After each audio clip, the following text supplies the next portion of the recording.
MT যদি লিখি function যেটা ইএমআই বের করার জন্য, হ্যাঁ, মনে করেন একটা লোন নিচ্ছেন, এটা কত লেখা আছে, 10 লাখ না 1 লাখ, 1 লাখ টাকা, 1 লাখ টাকা দিয়ে হিসাব করি ফার্স্টে, যে 1 লাখ টাকার একটা লোন, যেটা আপনার 10 মাস মানে মাস, এটা মাস হিসেবে কাউন্ট করছি, যে ডিউরেশন 10টা মাস, 10 মাসে শোধ করবেন 10% ইন্টারেস্ট। তাহলে আপনাকে ব্যাংক বললো যে আপনার প্রতি মাসে এত টাকা করে দিলে ওই ইএমআইটা শোধ হয়ে যাবে, ওই সরি মানে আপনার প্রতি মাসে এত টাকা করে দিলে আপনার এই 1 লাখ টাকা এখন ধার দিচ্ছি বা লোন দিচ্ছি, ওটা শোধ হয়ে যাবে।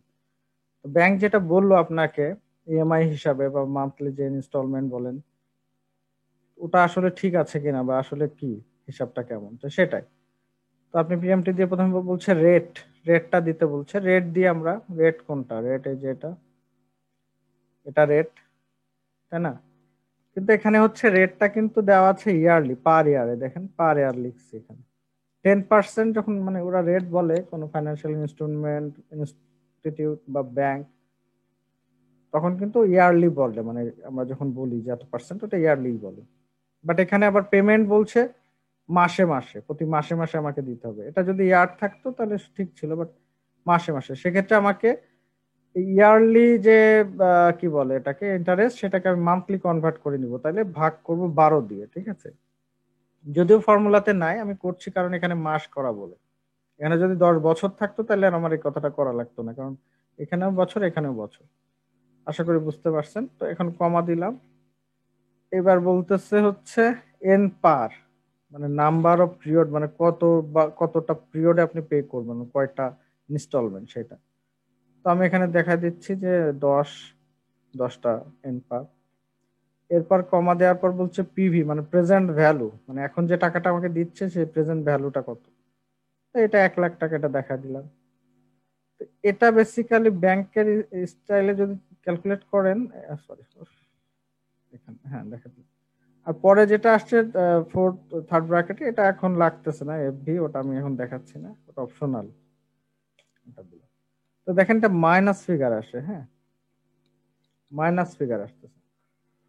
কারণ আছে, কারণ আপনার ইন থেকে ক্যালকুলেট করলে আপনার অ্যাকাউন্ট থেকে মাইনাস হয়, ওটা এই জন্য এভাবে দেওয়া। বাট আপনি যদি আসলে মানে ক্যালকুলেশনে আনতে চান নর্মালি, তাহলে এই প্রেজেন্ট ভ্যালুর আগে আমি জাস্ট একটা মাইনাস চিহ্ন দিয়ে দিচ্ছি, তাহলে আমরা সবাই জানি মাইনাসে মাইনাসে প্লাস হয়ে যায়।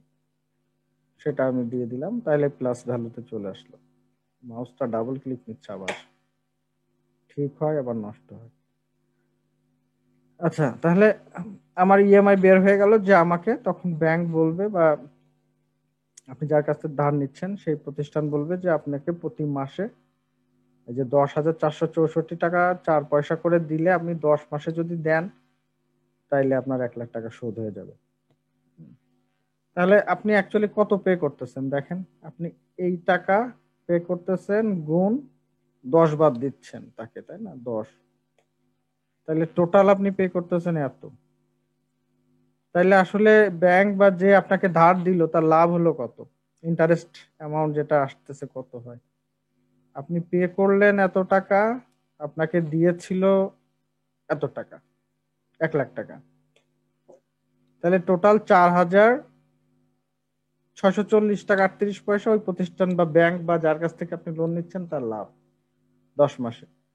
কারণ লাভ বেসিক্যালি তা তো করবে, যেহেতু আপনাকে ধার দিচ্ছে, একটা রিস্ক থাকে।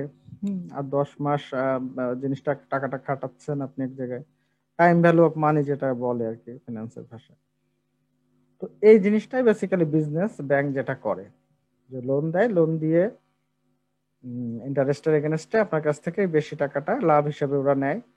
ঠিক একইভাবে আপনি যখন ব্যাংকে টাকা রাখছেন, আপনাকে একটা ইন্টারেস্ট দিচ্ছে, সেই ইন্টারেস্টটাও আপনি ব্যাংকের থেকে একটু বেশি টাকায় পান যখন টাকাটা তোলেন, তাই না? তো এটা হচ্ছে বিষয়।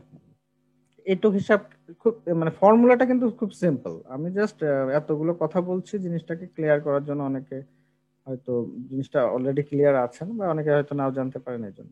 তো বিষয়টাকে ক্লিয়ার হলো কিনা, যে আপনি ইএমআই কিভাবে বের করছেন, টোটাল কত দিলেন, আর ইন্টারেস্ট অ্যামাউন্ট আসলে কত বেশি দেওয়া লাগছে আপনাকে। ঠিক একইভাবে যদি চিন্তা করেন, ব্যাংক না, কোনো প্রোডাক্ট আপনি কিনতেছেন, হ্যাঁ, 1 লাখ টাকার কোনো একটা মনে করেন ফার্নিচার কিনলেন, এবং আপনাকে প্রতি বললো যে 10 মাসে আপনাকে পে করতে হবে 10টা instalment, 10% EMI.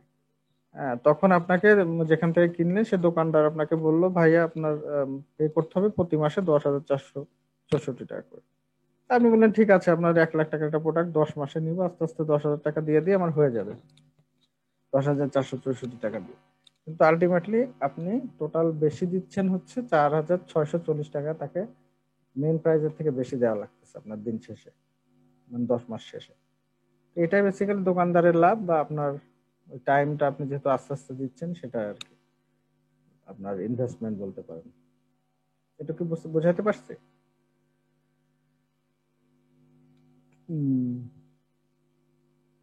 Fully clear, thank you. Banker একজন আছেন এখানে আমি জানি, আব্দুল সালাম ভাই, আমার রেগুলার পার্টিসিপেন্ট বলবো। আবার পার্টিসিপেন্ট না, উনি অ্যাকচুয়ালি আমার ফ্রেন্ড, ও হচ্ছে আমার কলেজ ফ্রেন্ড।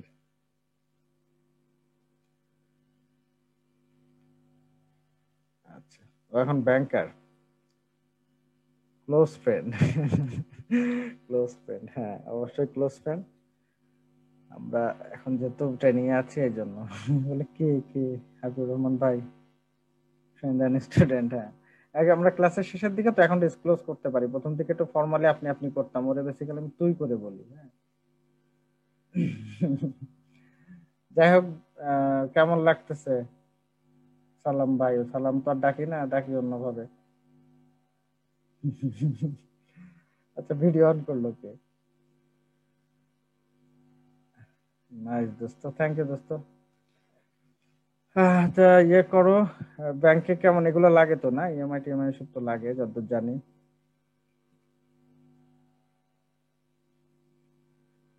হুম। আচ্ছা, তো এরপরে আমরা বের করছি এটা এইটা কি কম্পাউন্ড ইন্টারেস্ট। হ্যাঁ, এখন বিষয় হচ্ছে কম্পাউন্ড ইন্টারেস্ট কি কি ইন্টারেস্ট, সেটা হচ্ছে ব্যাংকে যিনি আছেন তিনি অ্যান্সার দেন যে কম্পাউন্ড ইন্টারেস্ট কিনা। এটা আমরা এখন দেখে বুঝে ফেলবো আসলে কম্পাউন্ড কিনা, দেখেন দেখলে বুঝতে পারবেন। কম্পাউন্ড সিম্পল ইন্টারেস্ট না। এটা আমি দেখেন এটা বের করি, ডেফিনেটলি হ্যাঁ। ব্যাংক তো আসলে সিম্পল দিবে না আপনারে, হ্যাঁ। এখন দেখেন এইটা এখন দেখলে বুঝে ফেলবেন কম্পাউন্ড কি। এটা আমি এখন ভাঙতেছি, বুঝছেন, এই যে 10 মাস বললাম না, 10 মাসটাকে এখন ভাঙতেছি, তাহলে অ্যান্সারটা পেয়ে যাবেন। আপনার কোশ্চেনটা ভালো ছিল। অবশ্যই বুঝতে হলে এই জিনিসটা দেখলে ক্লিয়ার হয়ে যাবেন কম্পাউন্ড কিনা। দেখেন এখন বলতেছে ইন্টারেস্ট, এই যে ইন্টারেস্ট পেমেন্ট আর হচ্ছে প্রিন্সিপাল পেমেন্ট, হ্যাঁ। মানে আমি যখন ইএমআইটা দিচ্ছি প্রতি 10টা টার্মে, টার্ম যেটা বলতে পারি আমরা, প্রত্যেকটা ইএমআই এর এক একটা পার্ট, মানে মান্থকে আমরা টার্ম বলতে পারি হয়তো। তো এখন দেখেন আমি আরেকটা ফাংশন লিখি, আইএমপিটি, সরি, আইপিটিএমটি, হ্যাঁ। এই ফাংশনের আর্গুমেন্ট কি বলতেছে, প্রথমে বলতেছে রেট পার, আচ্ছা এটা একটা করে যায় রেট, প্রথমে রেট আমি দিই 10%, ওই একই জিনিস ওটাকে আমি ভাগ করছি 12 দিয়ে, কমা পার। পার জিনিসটা কি, পার হচ্ছে এই যে টার্ম, প্রত্যেকটা টার্ম, এন পার আর পার, এখানে পার কথাটা নতুন আসছে, এখানে ছিল এন পার, হ্যাঁ, নাম্বার অফ ইয়ে। আর এটা হচ্ছে পার বলতে আমি প্রত্যেকটা মাসের কে বোঝাচ্ছি, তো আমি এটা দেখাই দিচ্ছি, ঠিক আছে। আর এটাকে আমি একটু লক করি, এটা যেহেতু ফিক্সড থাকবে, ড্র্যাগ করলে নিচে ইয়ে হবে, আমি সি3 কে লক করলাম।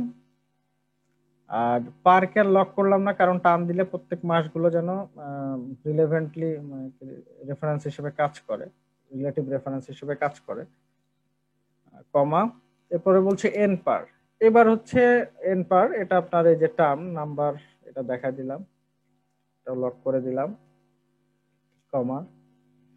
পিভি প্রেজেন্ট ভ্যালু, প্রেজেন্ট ভ্যালুটা এই যে এখানে আছে 1 লাখ টাকা, এটা মাইনাস করে দিই তাই না, আগে মাইনাস দিয়ে দিলে তাহলে আর ওই প্লাসে কনভার্ট হয়ে যাবে। এটা F4 করে লক করে দিলাম। তারপর এটাকে আমি ব্র্যাকেট ক্লোজ করে দিই, বাকিগুলো অপশনাল, পরে না হলেও দেখলেও চলবে, না দেখলেও চলবে, সরি, এন্টার দিলাম। হ্যাঁ, এখন এটা একটা দিলাম। এবার পিপিএমটি মানে প্রিন্সিপাল পেমেন্টটা দেখি, পেমেন্ট টার্মটা দেখি, প্রিন্সিপাল অ্যামাউন্ট আর এটা হচ্ছে ইন্টারেস্ট অ্যামাউন্ট, হ্যাঁ, ইন্টারেস্ট পেমেন্ট। মানে আমি যে 10,464 টাকা দিচ্ছি, ওটা অ্যাকচুয়ালি আমি ওর ভেতরে কি কি আছে, ওর ভেতরে আমার মেইন টাকাটা আছে, মানে প্রিন্সিপাল অ্যামাউন্টটা আছে, আর হচ্ছে ইন্টারেস্ট আছে প্রতি মাসে, তাই না। তাহলে পিপিএমটি রেট আবার আগের মতো রেট, এটা F4 লক করে দিই, ভাগ 12 কমা পার, এটাকে লক করা লাগবে না, কমা এন পার নাম্বার মাস, এটা লক করে দিলাম, কমা মাইনাস পিভি দিয়ে দিই, লক করে দিলাম, ব্র্যাকেট ক্লোজ, এন্টার। এই যে দেখেন এখন প্রথম মাসে ইন্টারেস্ট, এই যে প্রথম মাসে ইন্টারেস্ট দিচ্ছেন আপনি 833 টাকা 33 পয়সা, আর প্রিন্সিপাল অ্যামাউন্ট থেকে দিচ্ছেন হচ্ছে 9630 টাকা 70 পয়সা। দুইটা মিলাই যোগ করলে হচ্ছে 10,464 টাকা 40 পয়সা, যেটা কিনা এই অ্যামাউন্টটা এই যে, ঠিক না, এই অ্যামাউন্ট, যেটা আমি একটু মার্ক করে দিই, এই অ্যামাউন্ট। এখন এটা যখন ড্রাগ করব, আমি নিচে ড্রাগ করি, 10 মাসে ড্রাগ করে দিলাম,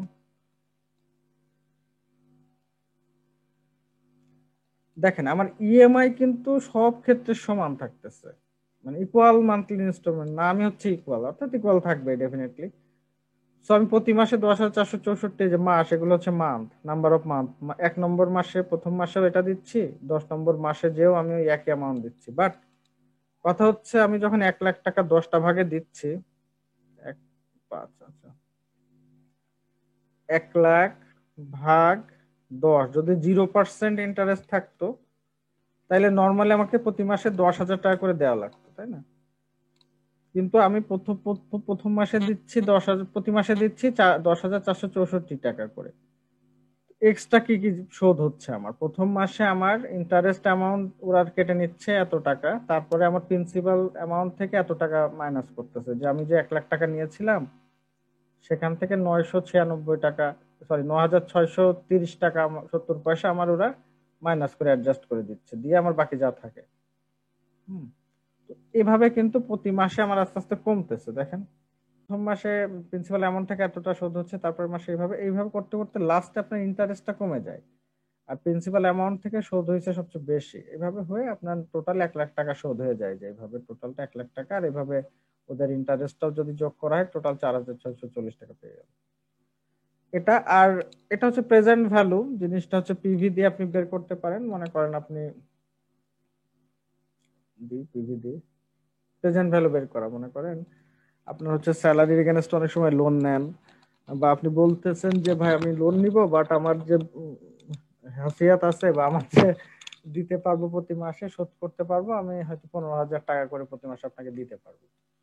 তো সেই হিসাবে আপনি আমাকে কত টাকা লোন দিতে পারবেন, জিনিসটা উল্টা, মানে এক হচ্ছে আপনি প্রথমে লোন নিচ্ছেন, ব্যাংক আপনাকে ডিফাইন করে দিচ্ছে যে কত টাকা ইএমআই আপনাকে দিতে হবে, আর একটা হচ্ছে আপনি বলতেছেন যে আপনি ইএমআই হিসাবে সর্বোচ্চ 15,000 টাকা মাসে দিতে পারেন, বাট আপনার এই হিসাবে যদি দেন সর্বোচ্চ আপনি কত টাকা লোন পেতে পারেন, ঠিক আছে? তখন এরকম ভাবে ক্যালকুলেট করা যায় যে present value rate, rate rate দিলাম, এটা যদি মান্থলি ধরি তাহলে ভাগ 12 কমা 70টা ইনস্টলমেন্ট, যদিও এতটা দেয় না। আচ্ছা, পেমেন্ট করব হচ্ছে 15,000 টাকা করে, তো এটার আগে মাইনাস চিহ্ন করে দিবে, ব্র্যাকেট ক্লোজ, এন্টার। তাইলে আপনি মনে করেন কেউ যদি স্যালারি এগেনস্টে লোন নেয়, অনেক সময় বলে যে 15,000 করে দিতে পারবো মাসে, তাহলে সে সর্বোচ্চ 7,43,93,000 এত টাকা পাবে, যদি 10% ইন্টারেস্ট ধরা হয়, এত টাকা লোন দিতে পারবে ব্যাংক। আর ফিউচার ভ্যালু জিনিসটা কেমন, মনে করেন আপনি ডিপিএস করতেছেন, জমান টাকা জমান ডিপিএস এ, ডিপিএস এ টাকা জমান, এমনিতে হচ্ছে এত টাকা করে রাখতেছেন ব্যাংকে, আর আপনাকে ব্যাংক বলতেছে যে আপনি 6% ইন্টারেস্ট দিবে 12 মাস বা 12 বছরে, ধরলাম, আর মাস যাচ্ছে না, বছরে ধরতেছি। তো সেক্ষেত্রে আপনি বছর শেষে 12 বছর শেষে কত টাকা পাবেন, তো সেটা আপনি ফিউচার ভ্যালু এফডি দিয়ে বের করতে পারেন, ফিউচারে কত টাকা পাবেন, রেট এত টাকা, এনাম পার নাম্বার 12 বছর, আর পেমেন্ট করতেছেন হচ্ছে মনে করেন এত টাকা, ব্র্যাকেট ক্লোজ, আচ্ছা ওটা নেগেটিভ করি নাই বলে এত টাকা আসছে। তো 92,000 সামথিং কত জানি দেখালো, এটা আমি নেগেটিভ উঠাই দিই, এখানে মাইনাস চিহ্ন দিয়ে 92,000 কত জানে। আর এমনিতে যদি আমি নর্মালি আমি করতাম বাসায় রেখে কোনো ব্যাংকের কাছ থেকে না নিয়ে, তাহলে এত গুণ 12। যদি আমার বাসার মাটির ব্যাংকে জমাতাম তাহলে এত টাকা জমতো। আর ব্যাংকের 6% দিচ্ছে দেখে আমার কত টাকা লাভ হচ্ছে বা কত টাকা পাচ্ছি শেষে, এই টাকাটা আমি ব্যাংকের থেকে ইন্টারেস্ট আকারে পাচ্ছি। বেশি হয়ে গেল না? তো যাই হোক আর কি, 12 বছর পিরিয়ড।